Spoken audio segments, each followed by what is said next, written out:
Donc tout d'abord, on va commencer, Inch'Allah, avec le troisième cours sur la biographie du prophète, alayhi salatu wassalam, d'accord. Le cours approximativement, celui-là comparé aux autres, va être un peu plus long. Il va être un peu plus long pour une très bonne raison, c'est que on va allier au cours sur l'historicité de la biographie du prophète sallallahu alayhi wa sallam un élément juridique. L'élément juridique, vous allez le voir qu'il est lié à la question de la naissance du prophète alayhi wa sallam, comme vous avez pu le voir sur le mail qui vous a été adressé. On a effectivement une question qui est constamment, toutes les années, débattue au sein de la communauté scientifique, et précisément c'est celle de la question de la légitimité ou l'absence de légitimité sur la célébration de l'anniversaire entre guillemets du prophète alayhi wa sallam, ce qu'on appelle al-Mawlid al-Nabawi. Alors ici, je ne vais pas prendre une position stricte sur la question, ce n'est pas du tout le but. Le but, c'est véritablement de comprendre pourquoi il y a autant de divergences, pourquoi certains savants considèrent que c'est légitime de célébrer cet événement, tandis que d'autres la considèrent comme ce qu'on appelle en arabe une bid'a, une innovation, et comme disait le prophète alayhi wa sallam, que toute innovation est quelque chose de mauvais et que toute chose de mauvais, dans le sens de ses paroles, ramène vers l'enfer. Donc en gros, il considère qu'effectivement cette action est problématique. Donc en gros, qu'est-ce qu'on va faire ? On va essayer, Inch'Allah Ta'ala, de parler effectivement de la naissance du prophète alayhi wa sallam pour bifurquer par la suite à cette question juridique. Je vais vous mettre entre vos mains les éléments par lesquels vous allez avoir la possibilité de comprendre la divergence. Et en aucun cas, comme je vous ai dit, je vais répondre, Inch'Allah, à la question. Voilà. Donc, Bismillah, commençons tout d'abord avec la présentation du programme du cours numéro 3. La première des choses que nous allons voir tout d'abord, c'est le terme de Quraysh. D'accord ? C'est un terme que vous connaissez. C'est un terme également qui est mentionné dans le Coran. La plupart d'entre vous savent que cela fait référence à la tribu du prophète alayhi salatu wassalam. Mais j'ai voulu faire cette introduction parce qu'au fur et à mesure de l'explication de la biographie du prophète alayhi salatu wassalam, on va rentrer dans des termes techniques pour parler précisément des différentes couches de Quraysh, de la tribu du prophète alayhi salatu wassalam. Vous allez voir que Quraysh, c'est une grande famille qui habitait à la Mecque avec des différentes maisons, des différents clans, des différentes sous-tribus. Donc qu'est-ce qu'on va faire ? Tout d'abord, on va expliquer le terme de Quraysh, à quoi il fait référence, et par la suite, on va essayer d'expliquer les plus grandes maisons qui étaient présentes chez Quraysh. Vous allez voir que ça va prendre un petit peu de temps, hein, et il y aura pas mal de nouveaux noms, des noms que vous connaissez pour la plupart, d'autres noms que vous ne connaissez pas, mais auxquels vous devez vous familiariser au fur et à mesure de l'avancée de l'explication de la Sira. La deuxième des choses, bien évidemment, ce sera le cœur de ce cours. Nous allons parler de la naissance du prophète alayhi salatu wassalam, d'accord ?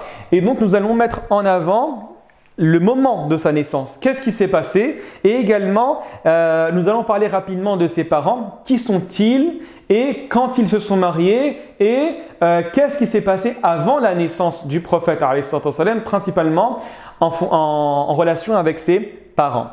Et enfin, comme je vous ai dit en début de cours, on va traiter la question du Mawlid. Vous allez voir qu'il y a une certaine complexité sur cette question-là. Il faudra rester avec moi, vraiment rester accroché pour bien comprendre comment le droit musulman fonctionne et principalement quelle est la philosophie de l'islam concernant l'innovation. Est-ce que l'innovation est constamment blâmable dans la religion ?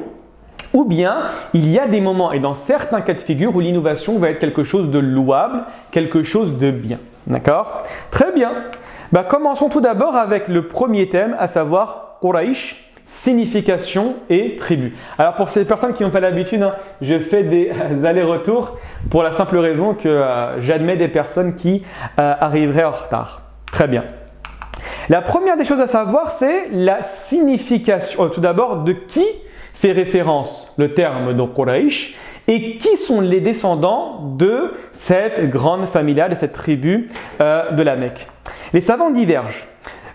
Certains vont vous dire que ce sont les descendants de An-Nadr ibn Kinana, l'un des arrière-grands-pères du prophète alayhi salatu wassalam, tandis que d'autres vont dire que c'est le fils, d'accord, de Nadr ibn Kinana, à savoir plutôt l'un de ses fils, Fihru ibn Malik, d'accord. Donc dès lors qu'on va voir la filiation du prophète alayhi salatu wassalam, vous allez voir qu'elle est mentionnée dans le Bukhari, elle est extrêmement longue et tous les descendants qui découlent de An-Nadr ibn Kinana ou de Fihr ibn Malik sont appelés Quraysh. Et donc par la suite, vous allez voir que la famille va s'agrandir. Au fur et à mesure, il y aura beaucoup plus d'éléments extérieurs qui vont s'agglutiner à ce conglomérat de personnes. Et par la suite, la famille va connaître différentes maisons, différentes factions, différents clans qui vont être dans une concurrence constante. Et c'est l'une des causes par laquelle certaines personnes ont refusé la foi, la concurrence, la jalousie entre les différentes maisons qui peuplaient Quraysh. Donc en gros, je résume, vous avez soit le Quraysh, il fait référence à Nadr ibn Kinana ou bien Fihr ibn Malik, et toutes les personnes qui vont découler de ces deux personnes sont nommées Quraysh. En arabe, on dit Qurashi, littéralement du peuple de Quraysh. Très bien. Maintenant, au niveau de la signification, vous allez voir qu'il y a deux grandes paroles sur la signification et l'étymologie de ce terme. Pour information, pour les personnes qui n'ont pas l'habitude de jongler avec la langue arabe, il faut savoir que vous avez un livre de référence en langue arabe pour connaître la racine et la signification de tous les mots. Ce livre s'appelle Lisanul Arab, littéralement la langue des Arabes, qui a été écrit et promu par Ibn Manzour, d'accord? Et donc quand on regarde dans Lisan al-Arab, on se rend compte que le terme de Quraysh fait initialement référence au requin, et c'est une parole qui a été attribuée à Ibn Abbas. En arabe, le requin, on l'appelle al-Qirsh, d'accord? Pas le Qirsh le ventre, hein? Al-Qirsh avec le qaf. Pourquoi? Parce que c'est un animal dans un environnement déterminé qui mange tous les autres poissons sans qu'il ne soit jamais mangé, qui a toujours le dessus sur les autres poissons sans qu'aucun autre poisson a le dessus sur lui. Et donc le terme de Quraysh est littéralement le diminutif du terme Qirsh. Al-Qirsh, c'est le requin. Quraysh, on pourrait le traduire en français par le petit requin. En gros, les Quraysh sont donné ce nom pour dire implicitement que nous sommes les Arabes, les descendants d'Ismaïl et les descendants d'Ibrahim qui avons toujours le dessus sur nos adversaires et que aucune autre tribu pourra avoir le dessus sur nous, en tout cas dans la péninsule arabique. Ça, c'est la première explication sur la définition du terme de Quraysh. Vous en avez une deuxième également qui a été mentionnée par Ibn Manzour, qui vous dit que cela fait référence au terme en arabe at-taqarrush. At-taqarrush, c'est quoi? C'est le rassemblement. Raison pour laquelle il décrit dans son dictionnaire en disant que c'est le rassemblement à la Mecque après le réparpillement dans les contrées avoisinantes. Effectivement, vous avez tous les descendants de Fihr ibn Malik ou Nadr ibn Kinana qui se sont dispersés dans la Mecque et dans certaines villes, plutôt dans certains endroits pas très éloignés de la Mecque. Et par la suite, le fait qu'ils se soient rassemblés, le fait qu'ils se soient tous réunis dans un endroit déterminé, a fait en sorte qu'on les a appelés Al-Quraysh en se basant sur le terme arabe At-Taqarrush, à savoir At-Tajammu' ou le rassemblement. Donc c'est principalement les deux grandes explications que nous trouvons dès lors que nous voulons expliquer le terme de Quraysh. D'accord? Très bien. Maintenant, essayons de nous intéresser aux différents clans qui constituent le Quraysh. Alors là, restez avec moi. Vous avez Quraysh, c'est la grande famille. Et au sein de Quraysh, vous avez des différents clans qu'on appelle en arabe al-Butun. D'accord? Qu'on appelle al-Butun. Le singulier, c'est le batn, qui signifie en arabe également le terme de ventre.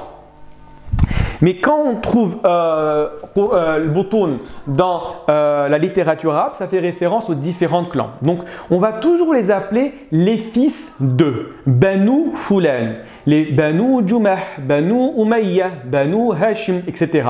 Donc, le Banu en arabe, gardez en tête que c'est les fils de.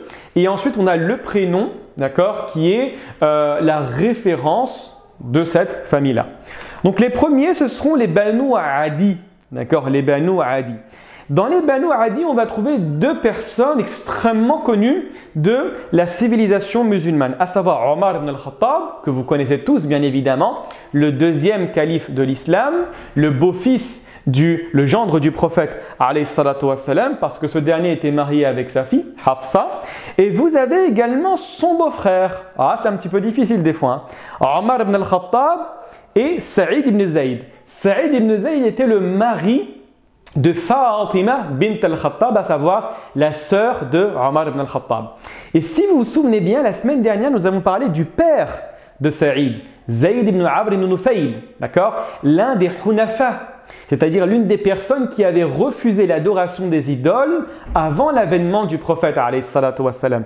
Donc Saïd ibn Zayd est le fils de Zayd ibn Amr ibn Nufayl. Et ce qu'il faut savoir également, c'est que Omar ibn al-Khattab et Saïd ibn Zayd, en plus d'être du même clan, en plus d'avoir des liens de parenté, d'accord, à cause du mariage de Saïd ibn Zayd et de Fatima ibn al-Khattab, ce sont deux personnes parmi les 10 compagnons promis au paradis. Vous connaissez tous le hadith qui vous dit qu'il y a 10 compagnons que le prophète sallallahu alayhi wa sallam a nommés. Textuellement, il a cité leur nom nominalement en disant qu'ils sont au paradis. Parmi ces 10, vous avez Omar ibn al-Khattab, bien évidemment, et également Saïd ibn Zayd. Donc, c'est les Banu Adi. Ensuite, vous avez les Banu Jumah. Banu Jumah, malheureusement, ils sont connus pour avoir 2 ennemis déclarés de l'islam. Ce sont 2 frères. Umayya ibn Khalaf, d'accord, qui a été tué pendant la bataille de Badr, et Ubayya ibn Khalaf, qui a été également tué lors de la bataille de Uhud. Et véritablement, ce sont des personnes qui ont manifesté une haine viscérale à l'encontre du prophète alayhi salatu wassalam, dès le début de la mission prophétique. Au point où ce qu'il faut savoir, c'est que dans toute la biographie du prophète alayhi salatu wassalam, le seul que l'on connaît qui a été tué par les mains du prophète sallallahu alayhi wa sallam pendant une bataille, c'est Ubayya ibn Khalaf. C'est le seul. Et vous avez un hadith qui vous dit que la pire des personnes le pire des châtiments qui va être infligé à l'encontre d'une personne, c'est la personne qui a tué un prophète ou la personne qu'un prophète a tué pendant une guerre, en gros, de manière légitime, bien évidemment. Donc, Ubayya ibn Khalaf et Umayya ibn Khalaf faisaient partie du clan des Banu Jumah. Continuons maintenant avec les Banu Zuhra. Banu Zuhra est une très grande famille. Pourquoi? Tout d'abord, c'est le clan de la mère du prophète alayhi salatu wassalam, à savoir Aminatu bint Wahb. Mais vous avez également 2 autres compagnons extrêmement importants. Vous avez Abdurrahman ibn Auf, d'accord, l'un des 10 compagnons promis au paradis, et également Sa'ad ibn Abi Waqqas, également l'un des 10 compagnons promis au paradis. D'accord? Donc les Banu Zuhra, c'est une famille importante, tout simplement, et même par le seul fait que c'est la famille, le clan de la mère du prophète alayhi salatu wassalam. Continuons maintenant avec les Banu Taym. Banu Taym, vous avez également 2 grands compagnons qui font partie de ce clan. Vous avez Abu Bakr Siddiq, bien évidemment. Donc vous avez également du coup sa fille Aïcha et son autre fille Asma bint Abi Bakr. D'accord? Donc Abu Bakr est connu pour faire partie des Banu Taym, ainsi que Talha ibn Ubaydillah. Talha ibn Ubaydillah était un grand compagnon, également promis au paradis, un ami très intime de Zubayr. Zubayr ibn al-Awwam était également un Qurayshite, d'accord, un Qurayshite, et donc lui il faisait partie par contre d'un autre clan, d'une autre famille, de la même que celle du prophète alayhi salatu wassalam, à savoir les Banu Hashim. Continuons maintenant avec les Banu Makhzoum. Alors les Banu Makhzoum sont similaires un petit peu aux Banu Jumah. Pourquoi? Parce qu'ils vont contenir également 2 ennemis avérés, 2 ennemis de longue date de l'islam. Vous avez tout d'abord Al-Walid ibn al-Mughira, d'accord, extrêmement réputé auprès des siens, au point où le Coran a parlé de lui à 2 reprises. Dans la sourate Ya ayyuhal muddathir et également dans la sourate Al-Qalam, Noun wal-Qalami wa ma yasturun. Cette personne était connue pour sa sagesse et était également connue pour sa grande connaissance de la poésie arabe. Et malencontreusement, cette personne-là a refusé l'islam de manière catégorique. Il est même rentré en conflit direct avec le prophète alayhi salatu wassalam, et il a traité le Coran et l'apostolat prophétique de mensonges, de poésie et d'œuvres diaboliques. D'accord? Donc le Walid ibn al-Mughira, malgré son respect auprès de Quraysh, il fut l'une des personnes que le Coran a cité pratiquement nominalement comme un ennemi déclaré de l'islam. Mais ce qu'il faut savoir, et ça c'est fort parce que l'un des noms de Dieu dans le Coran, ou plutôt l'une des qualités de Dieu mentionnée dans le Coran, c'est celui qui fait sortir du mort le vivant. Et là, vous avez deux explications. Certains vont dire que c'est une explication physique, mais d'autres vont dire que c'est une explication un peu plus philosophique. En gros, c'est Dieu va faire sortir de celui qui ne croit pas en lui, l'être qui va être le plus rapproché de lui. Al-Walid ibn al-Mughira, c'est le père de Khalid ibn al-Walid. C'est pour ça qu'on l'appelle Khalid ibn al-Walid, le compagnon que vous connaissez tous, l'un des compagnons les plus puissants, les plus forts, les plus courageux. D'accord? Khalid ibn al-Walid. Et également, vous avez un deuxième personnage qui fait partie des Banu Makhzoum. Sous ce nom, je pense que vous ne le connaissez pas. Mais quand je vais vous donner son véritable patronyme, celui qui a été utilisé après l'apostolat prophétique, vous allez tous le reconnaître. Amr ibn Hisham, son surnom avant l'islam était Abu al-Hakam, littéralement le père de la sagesse, le père du savoir.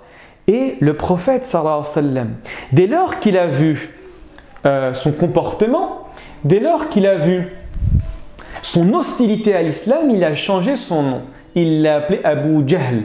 Ah, vous connaissez maintenant du coup Amr ibn Hisham, c'est Abu Jahl. Littéralement ici, le Jahl, c'est pas comme je vous ai dit en introduction de cours, le contraire du savoir, l'ignorance. Non, c'est ce qu'on appelle en arabe l'absence de sur'atul infi'al, c'est-à-dire le fait de se révolter, de se mettre en colère rapidement, d'agir sans réflexion. Et effectivement, Abu Jahl était comme ça. Vous savez qu'il a tué Soumaïa. Il a également torturé les parents de Ammar ibn Yasir, donc Soumaïa et Yasir. Donc c'est une personne qui véritablement est rentrée en conflit direct avec le prophète sallallahu alayhi wa sallam. Et comme on verra plus tard, Inch'Allah, la raison qui a fait en sorte que Abu Jahl refuse le message prophétique, refuse le message coranique, c'est la concurrence qu'il y avait entre les Banu Makhzoum d'un côté et les Banu Hashim. Et Abu Jahl a dit à ce moment-là, mais si moi, aujourd'hui, j'accepte la parole des Banu Hashim en disant que chez eux il y a un prophète, nous allons constamment être battus. Donc à cause de cette prétention d'avoir un prophète chez eux, il a dit « Wallahi, je ne vais pas y croire ». Malgré qu'il a attesté de manière catégorique, et c'est un hadith rapporté par le Bukhari, que le prophète était véridique et il n'a jamais menti. Ça, il faut le savoir. Très bien. Continuons rapidement avec les deux dernières maisons. Vous avez les Banu Umayya, également ceux qu'on appelle les Banu Abd al-Shams. Alors c'est une famille extrêmement riche, une famille extrêmement riche et qui a été la cause du premier grand État de l'islam, du premier grand empire d'islam, les Omeyyades. Les Omeyyades, ce sont les descendants des Banu Umayya. Donc on appelle ça en arabe Al-Umayyin, d'accord? En faisant référence aux Banu Umayya. Banu Umayya, c'est qui? Ce sont, vous connaissez tous Abu Sufyan, d'accord? L'un des plus grands ennemis de l'islam qui est devenu par la suite, au moment de la conquête de la Mecque, un compagnon, d'accord? Et également, vous avez son fils, Muawiyah, qui est devenu le premier roi, on va dire, le premier empereur de la dynastie des Omeyyades, dès lors qu'après la guerre qu'il y a eu entre Ali et Muawiyah, ce dernier, dès lors que le Hassan a donné le pouvoir à Muawiyah. Mais cette question est assez complexe, elle est longue et elle n'est pas évidente à expliquer. Et enfin, vous avez la dernière famille, les Banu Hashim, d'accord? Les Banu Hashim, extrêmement connus, extrêmement importante. Pourquoi? Parce que c'est la famille du prophète alayhi salatu wassalam. Vous avez bien évidemment le chef de la Mecque à l'époque, à savoir Abdul Muttalib, le grand-père du prophète sallallahu alayhi wa sallam, le père de Abdullah, donc le père du prophète sallallahu alayhi wa sallam. À cette époque, Abdul Muttalib était le chef incontesté de la Mecque. Il dépassait l'un de ses concurrents qui faisait partie de la maison des Banu Umayya, Harb ibn Umayya, d'accord? Il y avait de la concurrence, voire même de l'animosité à cause d'un assassinat entre eux, d'accord? Ça, il faut le savoir. Donc, c'est la maison de Abdul Muttalib, du prophète, alayhi salatu wassalam, de Ali, d'Abu Talib également, l'oncle du prophète, alayhi salatu wassalam. C'est également la maison de Zubayr ibn al-Awwam, de Safiya, la tante paternelle du prophète et également malheureusement l'un des plus grands ennemis de l'islam, à savoir Abu Lahab. Abu Lahab est le fils de Abd al-Muttalib et c'est une personne que Dieu a mentionné textuellement dans le Coran en disant qu'il périra en enfer, lui et sa femme Jamil. Et pour information, là ça va un petit peu loin, Jamil est la sœur d'Abu Sufyan. D'accord? Très bien. Donc j'espère que ce n'était pas trop compliqué. C'est vrai que j'ai expliqué dans les détails, mais c'est important de s'habituer, de se familiariser avec certains noms que nous trouvons dans la tradition et la biographie prophétique. Très bien. Maintenant, nous allons parler rapidement des parents du prophète alayhi salatu wassalam. Donc les parents du prophète, qui sont-ils? Vous avez tout d'abord, on va parler de son père. Son père n'est autre que Abdullah ibn Abd al-Muttalib. Cet être-là est extraordinaire parce que initialement, ce qu'il faut savoir, j'ai pas eu le temps de développer cette histoire-là, elle était trop longue et malheureusement le temps nous contraint à résumer des fois certaines histoires. Initialement, il devait être assassiné. Il devait être égorgé par son père, d'accord, à savoir Abd al-Muttalib, parce que ce dernier avait donné une promesse envers Dieu que si il lui accordait 10 enfants, d'accord, à ce moment-là, il allait sacrifier l'un d'eux pour se rapprocher de Dieu. Mais par la suite, il a été sauvé. Donc ce qu'il faut voir Abdullah, c'est qu'il avait 9 frères et sœurs. Parmi ces derniers, on a l'Abbas, le père de Ibn Abbas. On a également Abu Talib, celui qui a pris le prophète sallallahu alayhi wa sallam dans son giron. On a également sa sœur, Safiya, d'accord. On a également Abu Lahab, malheureusement. Et vous en avez plusieurs comme ça. Très bien. Ce qu'il faut savoir également sur le père du prophète alayhi salatu wa sallam, c'est que ce dernier est mort alors que sa femme Amina était enceinte. Donc, la parole la plus prépondérante, la plus connue chez les historiens, c'est que le père du prophète, à savoir Abdullah ibn Abd al-Muttalib, n'a jamais vu le prophète. Il est mort à Médine, à l'époque on l'appelait Yathrib, pendant une course, d'accord, pendant le commerce qu'il pratiquait. Certaines sources vous disent que non, il est mort 2 mois après sa naissance, sachant que la parole première est la plus prépondérante. Maintenant, intéressons-nous à la maman du prophète, alayhi salatu wassalam, sa mère. Sa mère est Amina bint Wahb ibn Abd Manaf ibn Zuhra, raison pour laquelle elle fait partie des Banu Zuhra, donc les fils de Zuhra. D'accord? À l'époque, cette filiation était la plus belle, la plus complète, la plus noble de chez Quraysh. Il faut le savoir, c'est comme ça que les savants vous expliquent la filiation de Amina bint Wahb. Également, ce qu'il faut savoir, comme je l'ai dit, c'était la meilleure femme de Quraysh. Ici, quand on vous dit meilleure, comprenez-moi bien, c'est principalement au niveau de la filiation. Vous savez que les Arabes, à l'époque, regardaient énormément les filiations. Vous aviez des spécialistes, tel Abu Bakr, qui connaissaient la filiation de tous les Arabes. Et plus votre filiation était importante, plus votre filiation était noble, plus vous aviez du poids dans la société. D'accord? Ça, c'est important à mettre en évidence.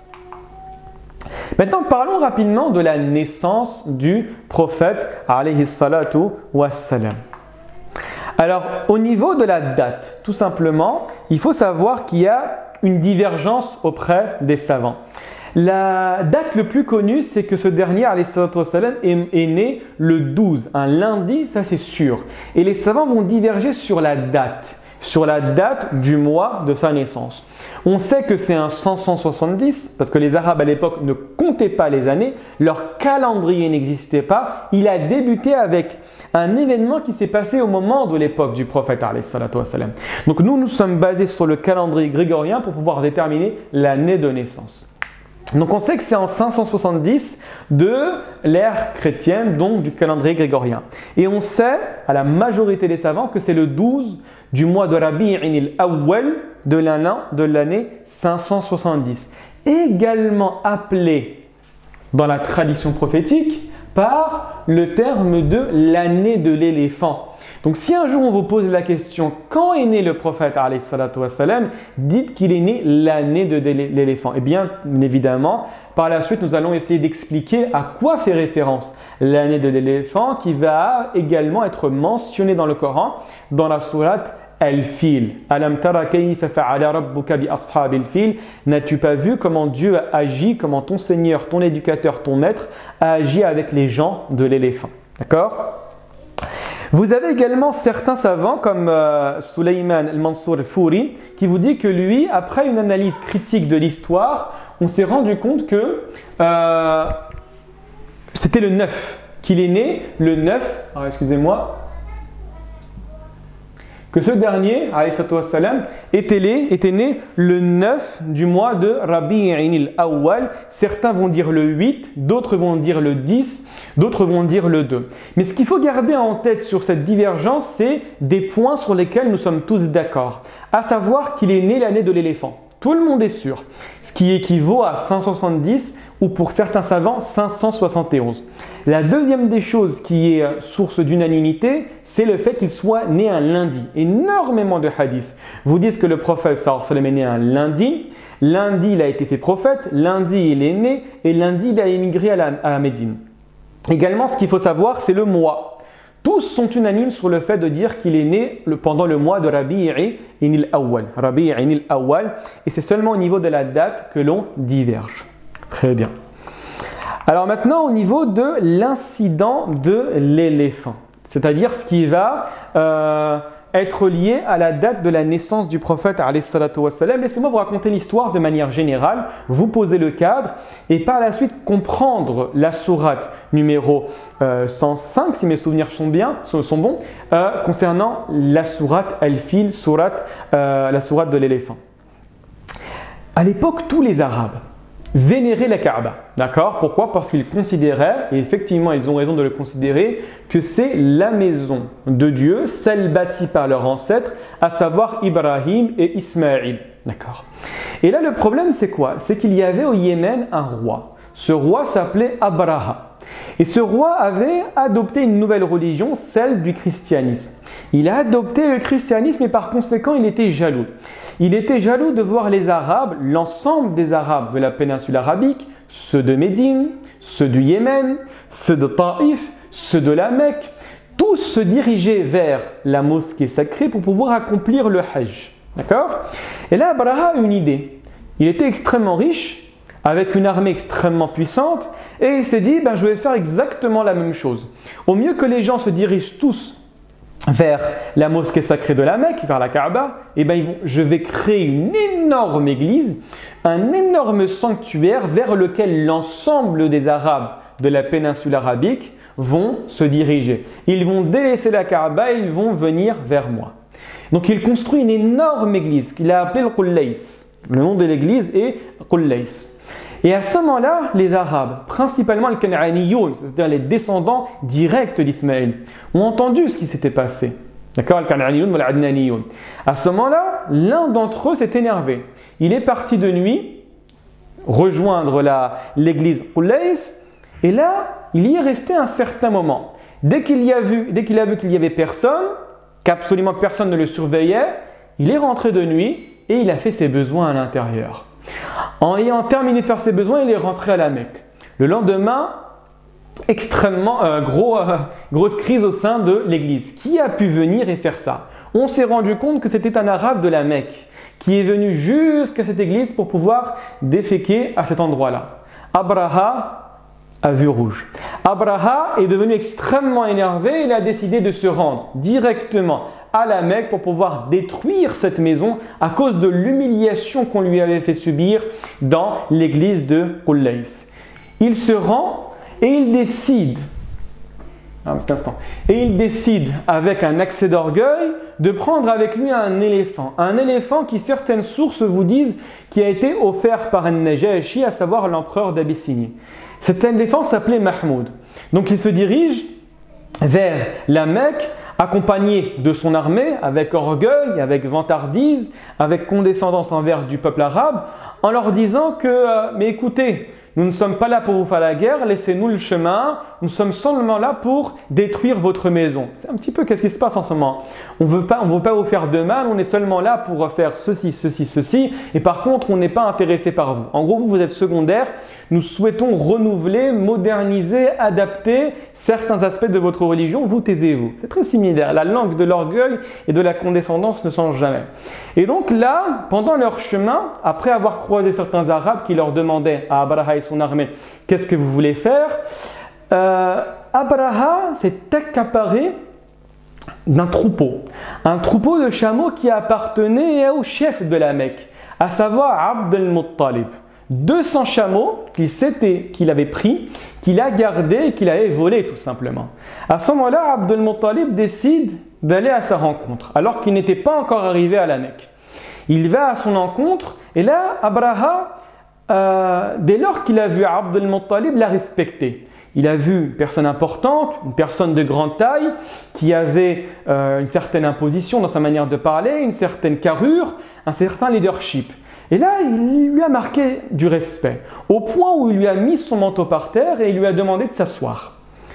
En s'asseyant, Abraha lui pose la question à travers l'interprète en lui disant « Qu'est-ce que tu veux, ya Abd al-Muttalib » Il dit « Écoute, j'ai entendu que tu avais pris 200 de mes chameaux et de mes chamelles et je souhaite que tu me les rendes. Je suis la propriétaire, elles doivent me revenir. » Et à ce moment-là, Abraha a commencé à mépriser Abd al-Muttalib en lui disant « Mais tu sais que je viens pour détruire ta maison, celle que toi et tes ancêtres vous adorez, et tu n'as rien d'autre à me dire. Je veux récupérer mes chamelles, je veux récupérer mes chameaux. Tu sais qu'est-ce que je suis en train de faire là ?» Là, à ce moment-là, il s'est gonflé d'orgueil, il a commencé à mépriser Abd al-Muttalib. Mais Abd al-Muttalib, à ce moment-là, a répliqué de la meilleure manière qui soit en disant « Tu sais, ya Abraha, je suis le seigneur, littéralement en arabe, Ar-Rab, c'est-à-dire le possesseur, le seigneur de ces chameaux. Et c'est à moi qu'il incombe la protection de ces animaux. Par contre, cette maison a un seigneur, cette maison a un protecteur et c'est lui qui va se charger de la protéger. » À ce moment-là, bien évidemment, Abraha lui a rayonné, l'a négligé, l'a méprisé et n'a pas fait attention à la menace que Abd al-Muttalib lui avait mentionné. Donc il décide de rentrer à la Mecque. Et à l'époque, la Mecque était extrêmement pauvre en termes de population. Vous savez qu'à l'époque du prophète, on estimait le nombre d'habitants à approximativement 4000 personnes. C'est pas grand-chose. L'armée d'Abraha est extrêmement plus importante, est extrêmement plus grande. Donc les Arabes avaient l'habitude, dès lors qu'ils se sentaient menacés, de sortir de la Mecque, de rentrer dans les vallées, ce qu'on appelle en arabe shi'ab, d'accord, les vallées de la Mecque, pour pouvoir attendre parce que le combat était impossible. Et à ce moment-là, l'éléphant devait arriver. L'éléphant devait arriver pour pouvoir détruire la Kaaba, d'accord? Mais à ce moment-là, quelque chose d'impressionnant se passa. Il refusait d'avancer. Mahmoud refusait d'avancer. Il tourna à droite, il accélérait, ce qu'on appelle en arabe yuharwil. Donc en gros, il accélérait le pas. On le tournait à gauche, il accélérait le pas. On lui faisait faire marche arrière, il accélérait le pas. Par contre, dès qu'on lui demandait de se diriger vers la maison sacrée, il refusait. Et à ce moment-là, alors que l'éléphant fit demi-tour pour pouvoir rentrer extrêmement rapidement, hâtivement vers le lieu où il est sorti, Dieu a envoyé des oiseaux. Certains savants vous disent que chaque oiseau avait 3 pierres. Chaque pierre, 2 pierres au niveau des cerfs, donc au niveau de leurs pattes, et une pierre au niveau du bec. À ce moment-là, ces oiseaux ont lâché énormément de pierres sur l'ensemble des soldats, donc les gens de l'éléphant qui s'y trouvaient. Chaque pierre qui a touché les personnes qui faisaient partie de l'armée de Abraha est morte sur le coup. Au point où on vous dit que Abraha est sorti in extremis, d'accord, a réussi à ne pas mourir sur le champ, mais il est arrivé à Yémen. Il est arrivé au Yémen où il était pratiquement démembré, où il n'avait plus la possibilité de vivre et d'agir convenablement, et il est mort comme ça. Donc en gros, certains vous disent attention, dès lors que tu vas essayer de détourner les gens de la nature saine, dès lors que tu vas essayer de détourner les gens de ce que Dieu a choisi, la récompense qui va être, plutôt le châtiment qui va être infligé, c'est le fait qu'on te jette des pierres, qu'on te lapide. D'accord? Raison pour laquelle, dès lors que le peuple de Lot a changé la nature innée, la nature saine de l'être humain, à savoir de se marier entre des hommes et des femmes, Dieu leur a envoyé effectivement des pierres. Et c'est exactement la même chose avec Abraha. Dès lors que Abraha a demandé à ce que les gens se détournent de la maison sacrée pour aller vers une autre direction, à savoir l'église qu'il a construite pour pouvoir détourner les gens de l'adoration et de la volonté divine, à ce moment-là, ils ont également été chassés par des pierres. D'accord? Donc c'est le lien qu'on retrouve entre le peuple de Lot et également les gens de l'éléphant. Au point où, à partir de cet élément, véritablement les Arabes ont donné encore beaucoup plus d'importance aux Quraysh. Pourquoi? Parce qu'ils se sont dit deux choses. La première des choses, ils ont dit qu'effectivement, ce sont les descendants d'Ibrahim et en plus de cela, Dieu a protégé les Quraysh parce qu'ils étaient au sein de la Mecque. Les gens ne se sont pas dit Dieu a protégé sa Kaaba. Ils ont dit plutôt que Dieu a protégé la Kaaba à cause de la présence des Quraysh. Qui sont les personnes qui étaient les chefs de la Mecque à ce moment-là? Ce sont les Quraysh. Donc à ce moment-là, à partir de l'année de l'éléphant, les savants ont été unanimes sur le caractère supérieur des Quraysh. Le respect était imposé à cause du soutien divin direct qu'ils ont eu lors de cet événement. Et donc, le calendrier arabe a commencé à partir de l'événement de l'éléphant. Et c'est également cette année que le prophète alayhi salatu wassalam est né. Très bien. Vous avez également un deuxième événement qui s'est déroulé au moment de l'accouchement. Quand je dis l'accouchement, comprenez ici lorsque la mère du prophète alayhi salatu wassalam a donné naissance au prophète de l'islam. Ce hadith est extrêmement connu, c'est le prophète lui-même qui raconte. Alors ici, pour information, dès lors que je vais mentionner certains hadiths, je vais faire abstraction de vous mentionner ce qu'on appelle en arabe al-takhrij. Al-takhrij, c'est quoi? C'est lorsque je mentionne un texte, à l'exception du Coran bien évidemment, lorsque je mentionne un texte soit qui est relatif au prophète sallallahu alayhi wa sallam, soit à certains compagnons, bien à des successeurs, il est d'habitude auprès, plutôt dans les sciences religieuses, de toujours mentionner qui est-ce qui a mentionné ce texte et son degré de validité. Est-ce que c'est le Bukhari? Est-ce que c'est Muslim? Est-ce que c'est Abu Daoud? Est-ce que c'est l'imam Ahmed? Etc. Et par la suite de mentionner l'authenticité du texte. Est-ce qu'il est sahih? Est-ce qu'il est daïf? Est-ce qu'il est mawdou'? Est-ce qu'il est hassan? Etc. Donc, est-ce qu'il est bon? Est-ce qu'il est authentique? Est-ce qu'il est mauvais? Est-ce qu'il est acceptable? Est-ce qu'il est inventé? Etc. Moi, je vais faire l'omission volontaire de mentionner tous ces éléments. Pourquoi? Parce que ça va prendre beaucoup plus de place sur l'écran et je sélectionne seulement ce qui a été avéré comme juste auprès d'une majorité de savants. D'accord? Donc là, le hadith que vous avez trouvé en face de vous, effectivement, il a été rapporté par l'imam Ahmed et il est considéré comme acceptable et juste. Regardez bien.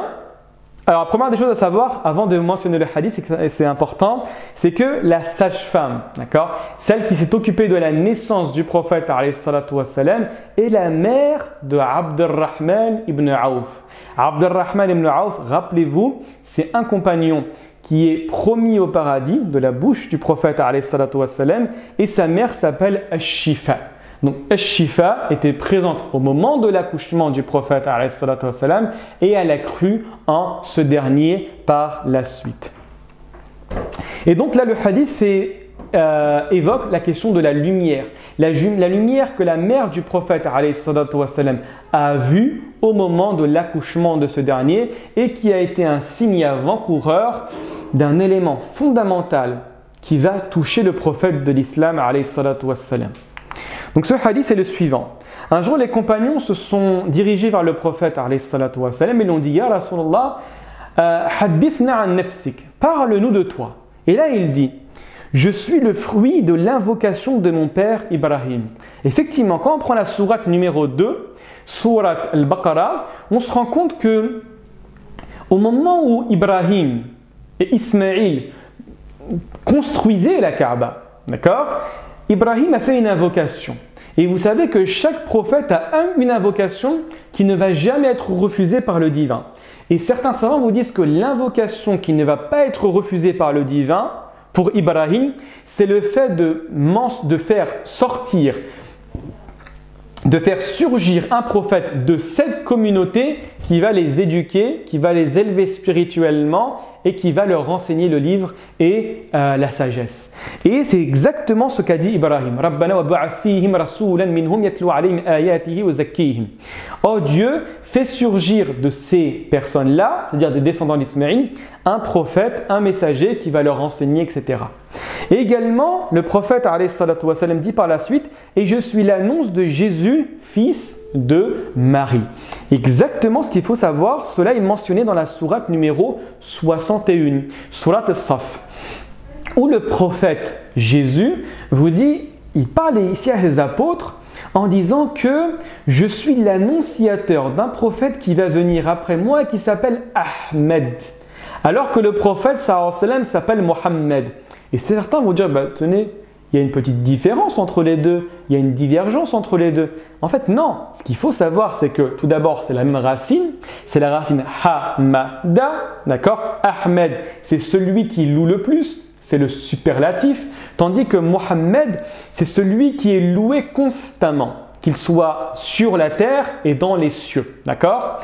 Et quand Dieu ici a parlé de la parole de Jésus en disant que je suis l'annonciateur d'un prophète qui s'appelle Ahmed, c'est ce que fait mention ici le prophète de l'islam, Mohammed alayhi salam. Et pour l'anecdote, ce qu'il faut savoir, moi je vous conseille véritablement, parce que certains refusent de dire que Jésus a été l'annonciateur d'un prophète qui vient après lui. Moi je vous conseille véritablement de revenir sur la question du paraclet. Le paraclet qui a été annoncé par le prophète Jésus, et le terme de paraclet est problématique. D'accord? Pourquoi? Parce que c'est une traduction qui est fausse. Paraclet, c'est le sauveur, c'est celui qui va venir et qui va aider une population qui va venir par la suite.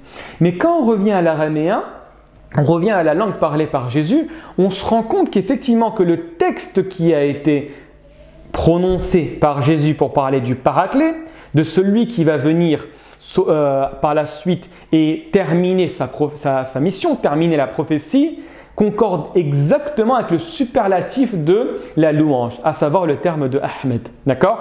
Vous avez certains savants qui l'ont mis en évidence et que vous pouvez retrouver dès lors que vous allez faire certaines recherches sur le prénom de Ahmed et du paraclet.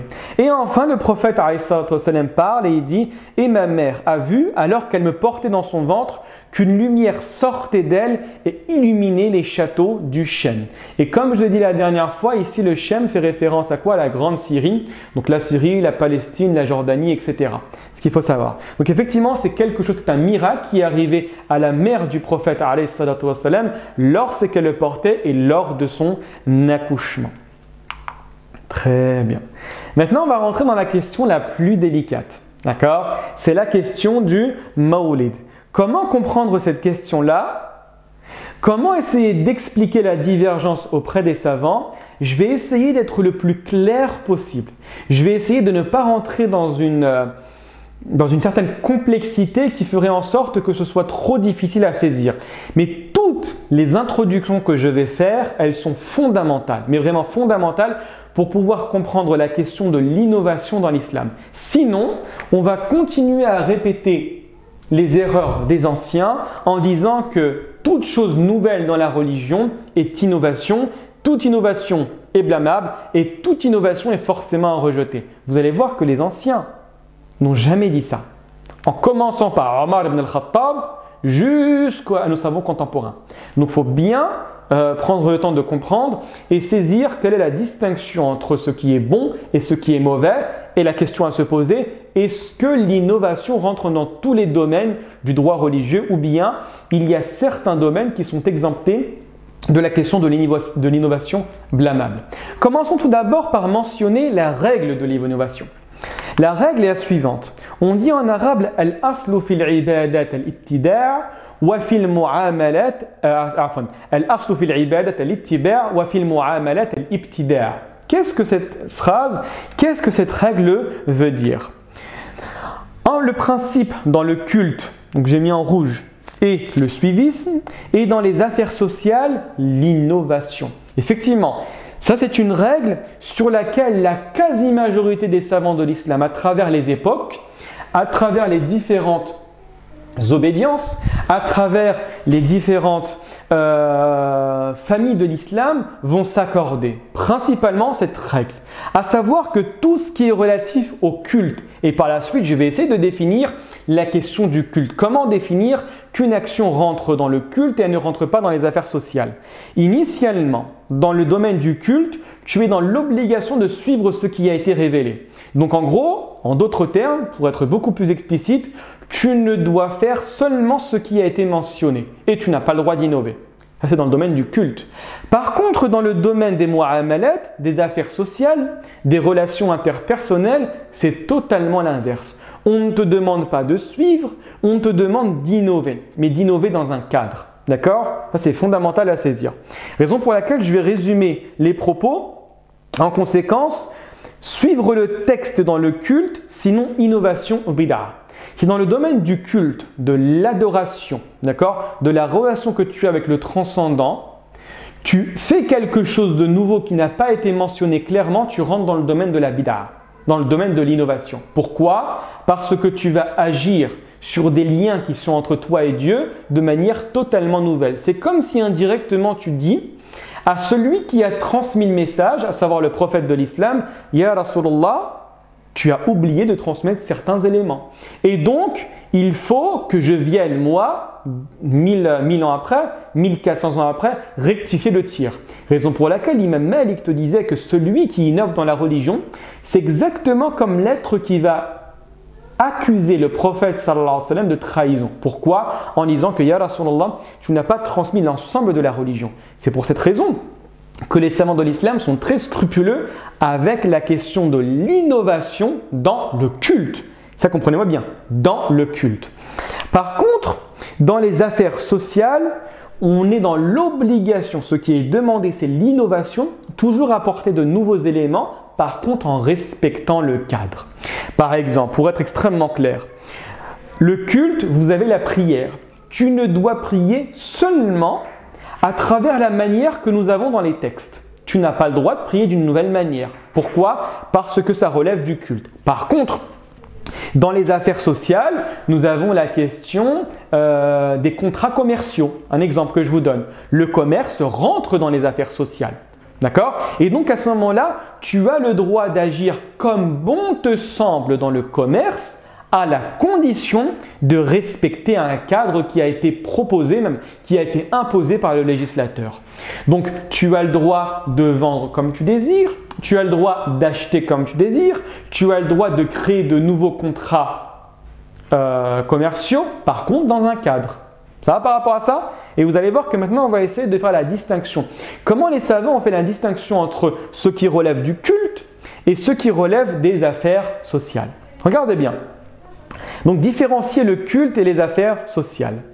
L'adoration ou le culte, et là c'est un petit peu complexe, il faut vraiment bien rester concentré avec moi, est par définition inintelligible. Ce qu'on appelle en arabe « ghayru ma'qul al-ma'na ». Qu'est-ce que ça veut dire? Pour savoir qu'une action relève de l'adoration, donc du culte, tu ne dois pas comprendre de manière totale pourquoi le législateur a demandé d'agir de cette manière-là. Je répète, pour savoir qu'un élément fait partie de l'adoration, donc du culte, tu ne peux pas savoir, toi, en tant qu'être humain, en tant qu'être fini, en tant qu'être qui a une certaine limite concernant la compréhension du monde, pourquoi le législateur a demandé d'agir de cette manière-là. Je vais vous donner par la suite des exemples. Tout ce qui est ghayru ma'qul al-ma'na, par définition, rentre dans l'adoration. Et la règle initiale nous disait que quoi? Dans l'adoration, donc dans le culte, tu ne dois faire seulement ce qu'il y a écrit. D'accord? Je vais vous donner certains exemples. Parmi les prescriptions inintelligibles, vous avez, ce qu'il faut savoir également, c'est ce que je viens de dire, c'est que l'être responsable, à savoir le mukallaf, celui qui a la raison, celui qui auprès de Dieu va être questionné, ne parvient pas à déterminer la raison d'être, ou ce qu'on appelle l'illa, le pourquoi du comment, pour faire simple, de manière catégorique et entière. Tu ne sais pas, En partie, tu peux le déterminer. En partie, tu peux comprendre. Mais de manière catégorique et formelle et entière, tu ne peux pas savoir pourquoi le législateur t'a demandé d'agir comme ça. Laissez-moi vous donner quelques exemples pour être beaucoup plus clair. Parce que comme on dit en arabe, bil mithal yattadihul maqal. Regardez bien, les heures de prière. Pourquoi le législateur a demandé de réaliser la prière du matin au moment où nous voyons l'aube sortir? On n'en a aucune idée. Pourquoi le législateur a demandé le maghrib, de prier la prière du maghrib au moment où il y a l'apparition de shafaq al-ahmar, donc le crépuscule, la lumière rouge? Pourquoi? Pourquoi c'est l'isha au moment où shafaq al-ahmar ou shafaq al-abyad, c'est-à-dire le crépuscule rouge ou blanc, la lumière qu'on voit dans le ciel, disparaît? Pourquoi? On n'en a aucune idée. Donc ici, en fait, on peut essayer d'interpréter, mais on va toujours être limité. On ne pourra jamais trancher sur le pourquoi du comment, sur la illa, la raison d'être.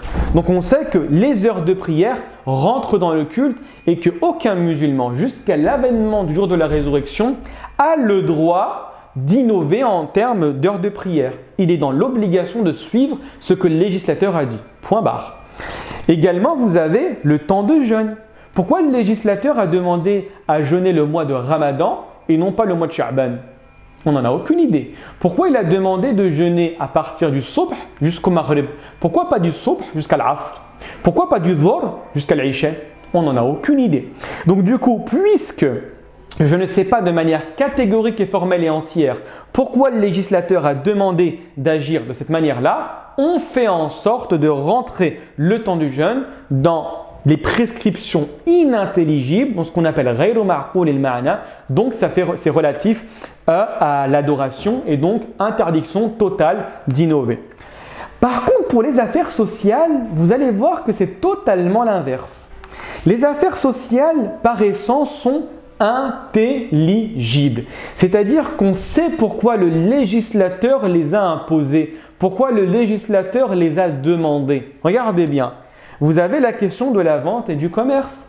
On sait pourquoi le législateur a demandé à vendre et il a demandé à commercer pour pouvoir fructifier son argent, pour pouvoir vivre convenablement, pour pouvoir faire du bénéfice et donc acheter ce dont j'ai besoin. Donc ici, puisque c'est intelligible, je sais de manière catégorique pourquoi le législateur a demandé la réalisation de cela. Ça ne rentre pas dans le domaine de l'adoration. Et donc, initialement, nous allons dire qu'en islam, cette question-là ne relève pas du culte. Donc, à partir de cela, je peux faire tout ce que je désire, je peux innover de la manière que je désire à la condition, et là c'est la condition sine qua non ici, de respecter un cadre complet. Également, vous avez la question du mariage. On le sait pourquoi on se marie en islam, d'accord? Pour préserver sa chasteté, pour pouvoir fonder une famille, pour être, comme Dieu le dit, alors un petit instant, pour être comme l'islam nous le demande, à savoir des témoins de la présence de la bonne religion sur terre. Donc on a énormément d'éléments, donc on le sait. Donc du coup, le mariage rentre dans les affaires sociales. Par conséquent, on n'est pas tenu de se marier comme le prophète sallallahu alayhi wa sallam s'est marié dans tous les détails de la vie. Pas du tout. Par contre, tu dois te marier dans un cadre, à savoir, pour chaque mariage, tu dois respecter la présence de 4 conditions. La présence du wali, du représentant de la femme, ce qu'on appelle l'ijabatu wal-qaboul, le fait de demander la main de la mariée, la dot, ce qu'on appelle al-mahr, et également la présence de témoins. Si tu respectes grosso modo l'ensemble de ces conditions, ton mariage est valide. Mais après, est-ce que tu es dans l'obligation de te marier en français? Non. Est-ce que tu as l'obligation de te marier en arabe? Non. Est-ce que tu dois tenir une certaine tenue vestimentaire? Non. Est-ce que la parole pour demander au père de la femme ou directement à la femme sa main, c'est quelque chose qui est strict, qui est figé, qui est fixé? Non. Ça évolue en fonction du contexte. Donc ça, c'est important à saisir. Et donc, regardez bien cette règle en tête. À partir de tout ce que je viens de dire dans les affaires sociales, nous allons dire que tout est autorisé jusqu'à preuve du contraire. Donc tu peux innover dans les affaires sociales, gardez bien ça en tête, comme tu désires à la condition que tu respectes le cadre. Donc par essence, tout est autorisé dans les affaires sociales, sauf si un texte vient et te dit le contraire. Ça, c'est fondamental à ce que je viens de dire.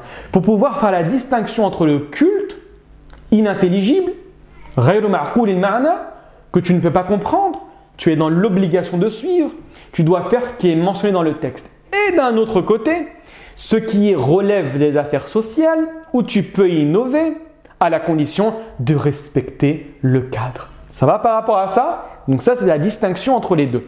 Donc initialement, l'innovation dans les affaires sociales est louable, tandis que l'innovation dans le domaine du religieux est problématique et méprisée, voire niée et même condamnée. D'accord?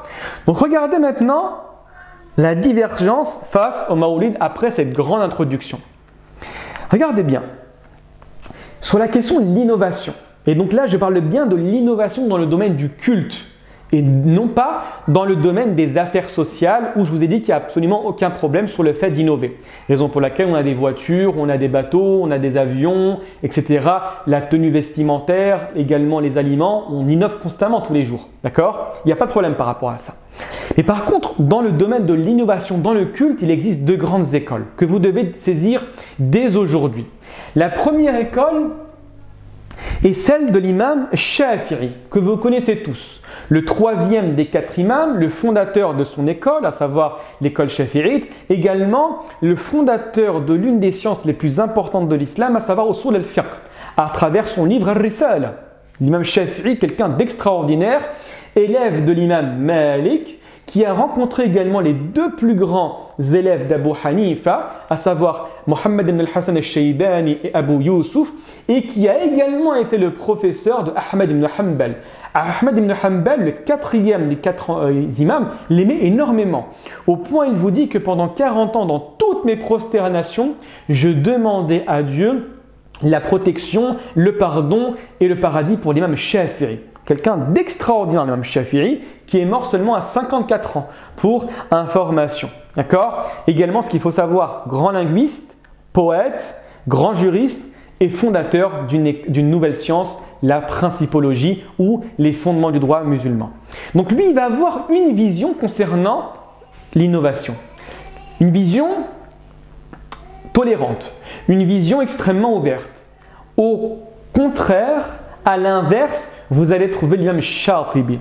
L'imam Shatibi a une vision beaucoup plus restrictive de la question de l'innovation. Pour lui, l'innovation, c'est pratiquement tout ce qui ne s'est pas fait dans la religion. Pour l'imam Shafi'i, c'est un peu plus complexe. Il ouvre la voie à une interprétation et à une position qui est légèrement plus ambiguë, mais beaucoup plus forte et beaucoup plus propice avec les changements radicaux que nous avons vus. Par contre, je vais mettre en face de vous un texte. Franchement, il n'est pas facile à comprendre. Je vais essayer de le lire très rapidement et de vous l'expliquer et essayer de comprendre les grandes lignes. Et si vous avez des questions à la fin, je me ferai un plaisir d'y répondre. Commençons tout d'abord avec l'imam Shafi'i. L'imam Shafi'i, comme je vous ai dit, il va diviser l'innovation en deux grandes catégories. Et je vous parle ici de l'innovation dans le domaine cultuel, dans le domaine du culte, de l'adoration. Il vous dit, vous avez une bonne innovation et vous avez également une mauvaise innovation. Ce qu'on appelle al-bid'atu al-mahmouda ou al-bid'atu al-madhmouma. D'accord? Et donc, comment faire la distinction entre les deux? Alors, ce qu'il faut savoir, et c'est le résumé de la pensée de l'imam Shafi'i, il vous dit quoi? Il vous dit que la légitimité de se baser sur des textes généraux pour en déduire une prescription particulière non mentionnée. Qu'est-ce que ça veut dire? Je sais que ce n'est pas évident, laissez-moi le temps de bien expliquer. L'imam Shafi'i vous dit quoi? Vous dit que dans le Coran, vous avez deux types de textes. Des textes extrêmement particuliers, d'accord? Dieu te demande de faire la prière, il te demande de réaliser le jeûne du mois de Ramadan, il te demande de donner la zakat. Mais également, il te demande à travers des injonctions beaucoup plus larges, beaucoup plus grandes, beaucoup plus générales. D'accord? Il te dit par exemple d'aimer le prophète, alayhi salatu wassalam. Il te demande également de se rappeler des bienfaits que Dieu t'a donnés. Il te demande également de faire le bien, waf'alul khayr, de manière générale. Il te demande d'ordonner le bien et d'interdire le mal, d'accomplir la consultation, ce qu'on appelle le shura, de pratiquer l'équité, de t'éloigner de l'injustice. Vous êtes d'accord avec moi que ce sont des généralités. Ce sont des textes extrêmement larges qui vont, pour pouvoir être appliqués, demander un certain raisonnement. Et bien pour l'imam Shafi'i, et donc ce sera l'avis des personnes qui vont autoriser le Maoulid, ils vont dire quoi? Ils vont dire attention, dès lors que nous autorisons le Maoulid, nous n'autorisons pas une nouvelle fête, parce que ramener une nouvelle fête au sein de la religion, ici, tous les savants de l'islam sont d'accord pour dire que c'est quelque chose de problématique, parce que tu rajoutes quelque chose de précis dans une religion qui est complète. Mais ils vont dire quoi? Ils vont dire non, nous allons nous baser sur la généralité des textes qui vous demandent principalement d'aimer le prophète alayhi salatu wassalam, de se rappeler des bienfaits que Dieu nous a donnés. Vous avez des versets comme ça. Et donc ils vous disent, nous allons appliquer la généralité de ces versets-là dans un moment donné de l'histoire qui correspond au moment où un bien nous a touchés. Donc ils vont dire, tiens, pendant le mois de Rabi'in al-Awwal, pendant ce mois-là extrêmement important où l'humanité a vu l'émergence, a vu la naissance d'un être extrêmement impressionnant, je vais saisir l'occasion, non pas dans le domaine du religieux, mais dans le domaine du social, dans le domaine du cultuel, pour pouvoir parler du prophète alayhi salatu wassalam. Donc je vais allier ce qui est demandé par le contexte, d'accord? Je vais allier le contexte à ce qui était demandé par Dieu dans le Coran. Donc en gros, je me base sur la généralité du texte pour pouvoir mettre en avant, à travers mon raisonnement, à travers ma réflexion, un élément que Dieu a demandé. D'accord? Et regardez qu'est-ce qu'il dit de manière beaucoup plus claire. Là, c'est l'imam al-Juwayni, d'accord, le professeur d'Abu Hamid al-Ghazali, dans son livre Al-Burhan, il met en évidence l'argument de l'imam Shafi'i que je vais essayer d'expliquer sans trop rentrer dans les détails parce que ce n'est pas évident. Il vous dit, l'argument de Shafi'i tient au fait que les actions particulières sont infinies, c'est-à-dire les actions des êtres humains.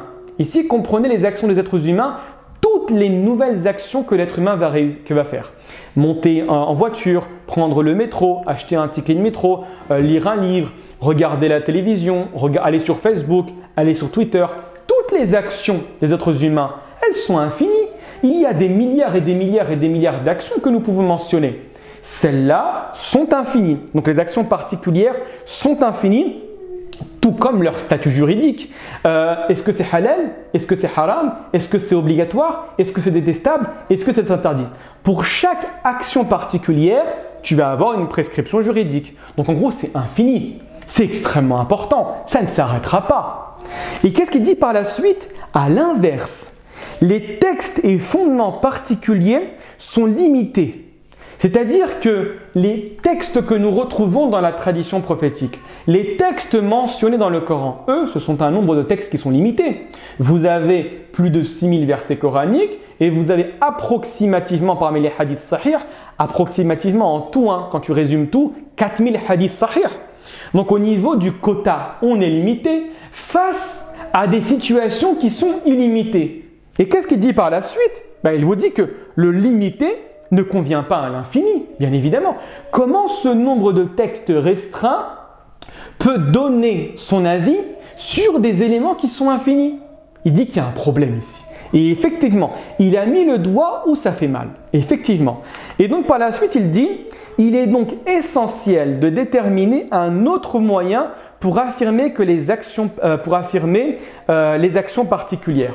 Et il te dit, on ne peut pas ici se limiter à la présence uniquement de ces textes particuliers, l'obligation de la prière, l'interdiction du vin, l'interdiction des jeux de hasard, etc., pour pouvoir répondre à l'ensemble des nouvelles actions qui vont être réalisées par l'humanité à travers l'histoire.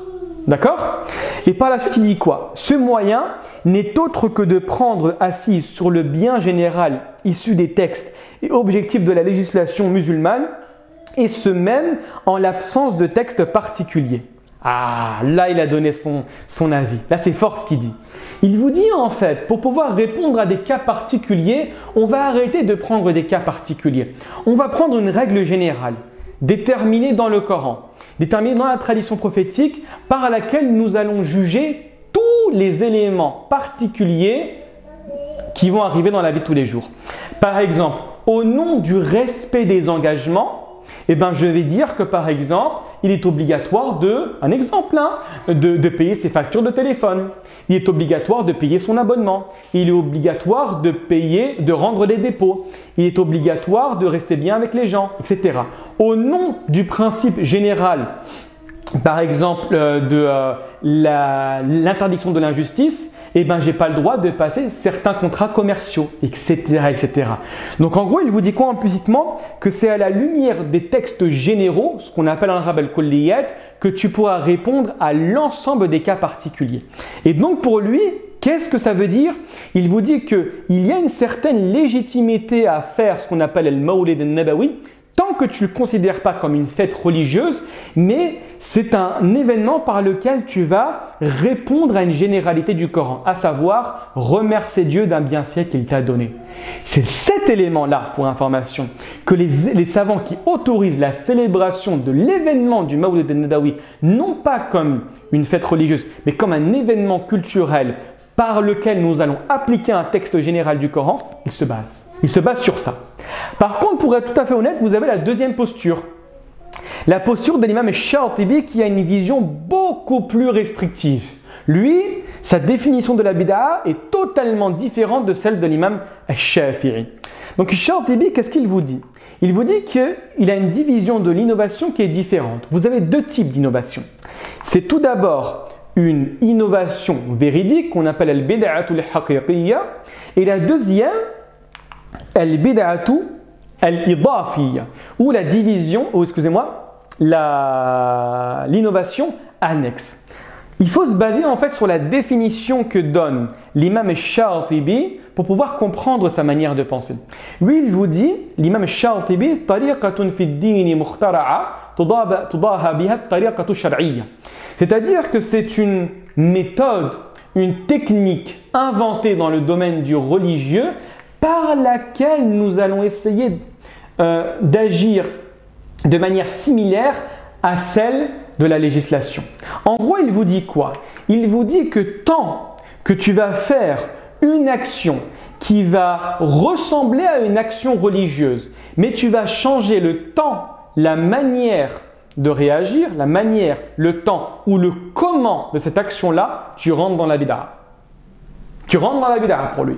Donc littéralement, si tu ne fais pas précisément dans le domaine du religieux ce qui a été délégué, ce qui a été donné par les textes, tu rentres quasi directement dans la bid'a. Donc la réflexion de base, c'est la suivante. Le prophète alayhi salatu wassalam a demandé effectivement, le Coran a demandé d'aimer le prophète alayhi salatu wassalam. Le Coran a demandé d'aimer et de suivre les pas du prophète sallallahu alayhi wa sallam. Très bien. Maintenant la catégorisation. Est-ce que ça rentre dans les affaires sociales ou est-ce que ça rentre dans le domaine du culte? On est sûr à 100% que ça rentre dans le domaine du culte. Pourquoi? Parce que pourquoi Dieu a choisi le prophète Mohammed sallallahu alayhi wa sallam? On le sait de manière fragmentée, parcellaire, mais on ne sait pas l'ensemble de la raison, l'ensemble du pourquoi, du comment. Donc en gros, ça rentre dans le domaine du culte. Maintenant, est-ce que le prophète, est-ce que les compagnons, est-ce que les successeurs, est-ce que les successeurs des successeurs ont réalisé cette fête-là? Ils disent non. Puisque tu n'as pas de texte, tu ne fais pas et donc c'est considéré comme interdit. Tout simplement, ceux qui interdisent se basent sur ce raisonnement, puisqu'il n'y a rien de précisément écrit concernant la fête du Mawlid, tu as pas le droit de le faire.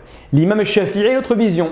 Il y a un texte général qui me dit que je dois dire merci au bienfait que Dieu m'a donné. Dire merci, je ne sais pas précisément comment le faire, mais je vais essayer de l'adapter en fonction du verset général. C'est tout simple, hein, d'accord? Cette explication, c'est exactement ce que vous allez trouver dans les textes de droit, dans les livres de droit concernant la question de l'innovation. Je vous ai fait ici pratiquement un résumé.